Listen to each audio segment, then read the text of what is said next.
नमस्ते। आज के इस दिलचस्प एक्सप्लेनर में आपका बहुत बहुत स्वागत है। आज हम एक ऐसे ऐतिहासिक सफर पर निकलने वाले हैं जो सच में आपको हैरान कर देगा। पूरे 9000 सालों का इतिहास, प्राचीन काल की गुमनाम पहाड़ियों से लेकर आज के इस मॉडर्न तकनीकी युग तक। ये कहानी है एक ऐसे राष्ट्र की जो बार बार राख से उठकर खड़ा हुआ, बिल्कुल एक फीनिक्स की तरह। तो चलिए भारत के इस विशाल 9000 साल के कैनवास को डिकोड करते हैं। अच्छा, एक बात बताइए। हम अक्सर राजा महाराजाओं की बातें तो बहुत सुनते हैं, लेकिन क्या आपने कभी सोचा है कि जिस भारत में आज हम जी रहे हैं, उसकी पहली ईंट आखिर कब और कहाँ रखी गई थी? हमारा ध्यान अक्सर हाल के इतिहास पर ही अटका रहता है, लेकिन आज हम समय के उस भारी पर्दे को हटाएंगे और सीधे चलेंगे प्राचीन मेहरगढ़ के उन शुरुआती इंजीनियरों के पास, जिन्होंने असल में इस महान भूमि की नींव रखी थी। तो इस सफर में हमारा रोड मैप कुछ ऐसा रहेगा। सबसे पहले हम देखेंगे सिंधु घाटी की प्राचीन सभ्यता, फिर भारत का स्वर्णिम युग, उसके बाद विदेशी आक्रमण और हमारा कड़ा संघर्ष, फिर ब्रिटिश गुलामी और स्वतंत्रता संग्राम, उसके बाद आज़ादी और विभाजन, और आखिर में बात करेंगे आज के आधुनिक और उभरते हुए भारत की। चलिए शुरू करते हैं हमारे पहले पड़ाव से, सिंधु घाटी और प्राचीन सभ्यता। जरा सभ्यता की इस शुरुआत को इमेजिन कीजिए। बात हो रही है 9000 ईसा पूर्व की। बलूचिस्तान के मेहरगढ़ में लोग सिर्फ कपास और गेहूं ही नहीं उगा रहे थे, बल्कि आपको जानकर हैरानी होगी कि वो दांतों का इलाज यानी डेंटिस्ट्री तक जानते थे। जी हाँ, 9000 साल पहले। फिर करीब 3500 ईसा पूर्व में ये लोग उपजाऊ सिंधु नदी की तरफ बढ़े और बाद में 1900 ईसा पूर्व के आसपास इन महान शहरों का बड़ी रहस्यमयी तरीके से पतन हो गया। माना जाता है कि प्रकृति के बदलते मिजाज ने ये सब किया। लेकिन पतन से पहले ये शहर कितने एडवांस थे, ये बात सच में दिमाग घुमा देती है। हड़प्पा और मोहनजोदाड़ो के शहरी चमत्कार देखिए। आज के न्यूयॉर्क जैसी ग्रिड सिस्टम वाली सड़कें, हजारों किलोमीटर तक बिल्कुल एक ही साइज की पकी हुई ईंटें, ढकी हुई कमाल की ड्रेनेज व्यवस्था, वो भी मैनहोल के साथ, और नेचुरल बिट्यूमिन से बने शानदार वाटरप्रूफ पब्लिक बाथ्स। मतलब इसमें कोई शक नहीं कि हमारे ये प्राचीन पूर्वज दुनिया के सबसे बेहतरीन इंजीनियर और व्यापारी थे। अब हम आते हैं अपने दूसरे पड़ाव पर, भारत का स्वर्णिम युग। महान साम्राज्यों के इस दौर पर गौर कीजिए। 326 ईसा पूर्व में जब पूरी दुनिया जीतने का ख्वाब लेकर निकला सिकंदर भारत की सरहदों से वापस लौट गया। क्यों? क्योंकि सामने आचार्य चाणक्य के अखंड भारत का विजन खड़ा था। फिर 261 ईसा पूर्व में कलिंग युद्ध के भयानक खून खराबे के बाद सम्राट अशोक ने हमेशा के लिए शांति का मार्ग चुन लिया। और फिर 320 ईस्वी में उदय हुआ गुप्त साम्राज्य का, जिसने सही मायने में भारत के स्वर्णिम काल की शुरुआत की। उस समय की हमारी इंटेलेक्चुअल वेल्थ, मतलब ज्ञान और विज्ञान, बिल्कुल बेजोड़ था। गणित में आर्यभट्ट का शून्य और यह बताना कि पृथ्वी गोल है। मेडिसिन में देखिए, सुश्रुत और चरक ने आयुर्वेद और सर्जरी की नींव रख दी थी।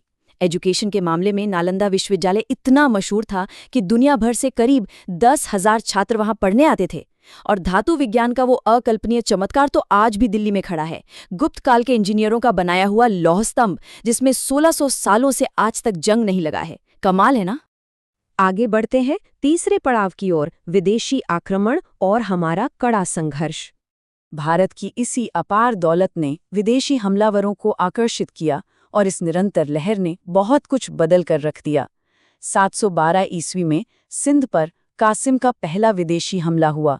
फिर 1025 ईस्वी में महमूद गजनी ने सोमनाथ मंदिर को बुरी तरह लूटा।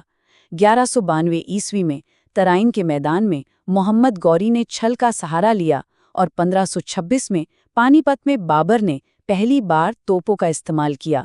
इन घटनाओं और युद्ध की इस बदलती तकनीक ने हमारे कई मजबूत स्थानीय साम्राज्यों को बिखेर कर रख दिया। इस बदलाव का असर इतना गहरा था कि सोचकर रोंगटे खड़े हो जाते हैं। एक तरफ थी हमारी वो सोने की चिड़िया, जो ग्लोबल ट्रेड का हब थी, जहां के विचार अहिंसक थे और मंदिरों में अथाह संपदा थी। और दूसरी तरफ ये बन गई एक लूटी गई भूमि, जहां खजाने के लिए मंदिर तोड़ दिए गए, नालंदा की महान लाइब्रेरी को जला दिया गया जो 3 महीने तक जलती रही। भयानक कत्लेआम हुए और आम जनता की कमर भारी टैक्स के बोझ तले तोड़ दी गई। तो क्या इस सब के सामने हमने घुटने टेक दिए? बिल्कुल नहीं। प्रतिरोध और संघर्ष की जो आग थी ना, वो कभी नहीं बुझी। बप्पा रावल ने उन शुरुआती हमलावरों को खदेड़कर सीधा ईरान तक पहुंचा दिया था।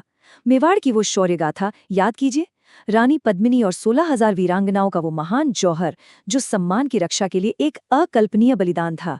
और दक्षिण में हरियर और बुक्का ने शक्तिशाली विजयनगर साम्राज्य खड़ा कर दिया, जिसने हमारी संस्कृति की एक मजबूत ढाल की तरह रक्षा की।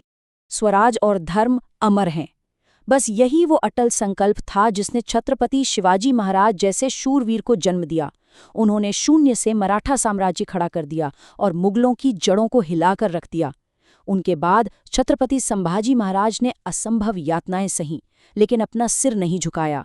उनके इसी अटूट संकल्प ने लोगों के दिलों में आज़ादी की वो लौ जला दी जिसे फिर कोई विदेशी ताकत बुझा नहीं सकी। अब आता है हमारा चौथा पड़ाव, ब्रिटिश गुलामी और स्वतंत्रता संग्राम। ईस्ट इंडिया कंपनी के आने के बाद एक नया ही खेल शुरू हुआ। जरा सोचिए, एक ऐसा समृद्ध भारत जिसके कारीगर दुनिया का सबसे बेहतरीन मलमल बनाते थे, जहां के किसान बेहद खुशहाल थे, वो देश पूरी तरह से बदल गया। ब्रिटिश शासन के दौरान अपनी क्रूर नीतियों से अंग्रेजों ने बुनकरों के अंगूठे तक काट दिए, किसानों को जबरदस्ती नील उगाने पर मजबूर किया, जिससे हमारी उपजाऊ जमीनें बंजर हो गईं।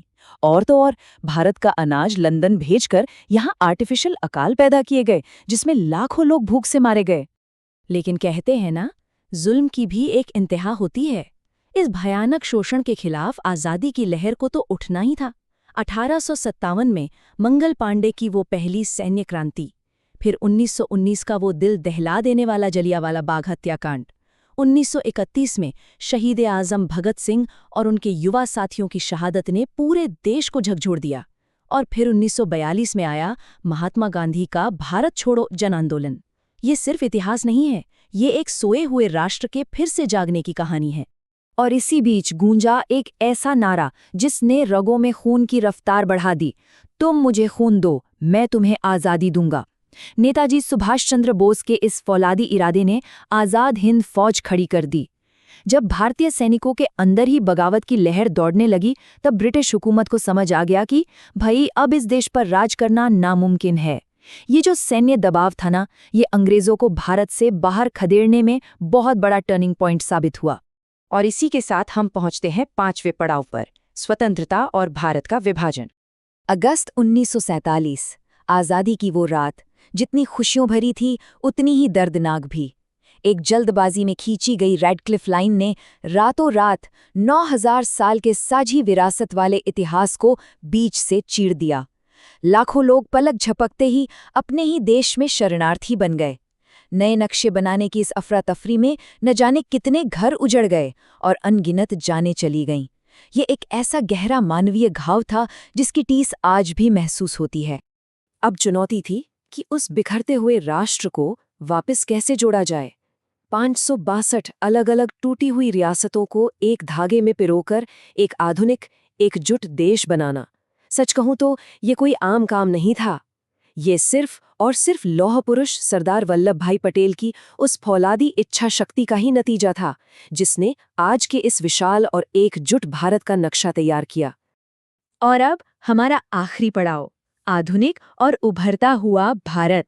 सोचिए, 1947 में बिल्कुल शून्य से एक नए देश की शुरुआत हुई थी। फिर 1971 में हमने एक ऐतिहासिक सैन्य जीत दर्ज की, जहां 93,000 युद्धबंदियों ने सरेंडर किया। 1998 में पोखरण में सफल परमाणु परीक्षण करके हमने दुनिया को अपनी आत्मनिर्भरता की ताकत दिखाई। और वहां से लेकर 2023 में चंद्रयान का चंद्रमा के दक्षिणी ध्रुव पर सफलतापूर्वक लैंड करना, साइकिल पर रॉकेट के पुर्जे ढोने से लेकर चांद तक का ये सफर वाकई अकल्पनीय है। और आज ये नंबर 5 पूरी दुनिया का ध्यान अपनी तरफ खींच रहा है। आज भारत शान से दुनिया की 5वीं सबसे बड़ी अर्थव्यवस्था बनकर खड़ा है। और ध्यान दीजिए, ये कोई सिर्फ एक इकोनॉमिक डेटा नहीं है, ये प्रतीक है एक विशाल डिजिटल और एंटरप्रेन्योरशिप क्रांति का। आज की हमारी युवा पीढ़ी पूरी दुनिया के पटल पर लीड कर रही है। ये एक नए भारत की गूंज है। तो देखा आपने, इतिहास सिर्फ कुछ हारने या जीतने की कहानी नहीं है, बल्कि ये बार बार गिरकर फिर से उठ खड़े होने की अदम्य गाथा है। प्राचीन पहाड़ियों से लेकर चांद की सतह तक का ये सफर चीख चीख कर यही साबित करता है। तो आखिर में एक सवाल मैं आपके लिए छोड़कर जा रहा हूँ। क्या हम अतीत के उन महान बलिदानों का सम्मान करते हुए इस शानदार विरासत को आगे ले जाने के लिए तैयार हैं? इस पर जरूर विचार कीजिएगा। आज के इस एक्सप्लेनर में हमारे साथ जुड़ने के लिए आपका बहुत बहुत धन्यवाद।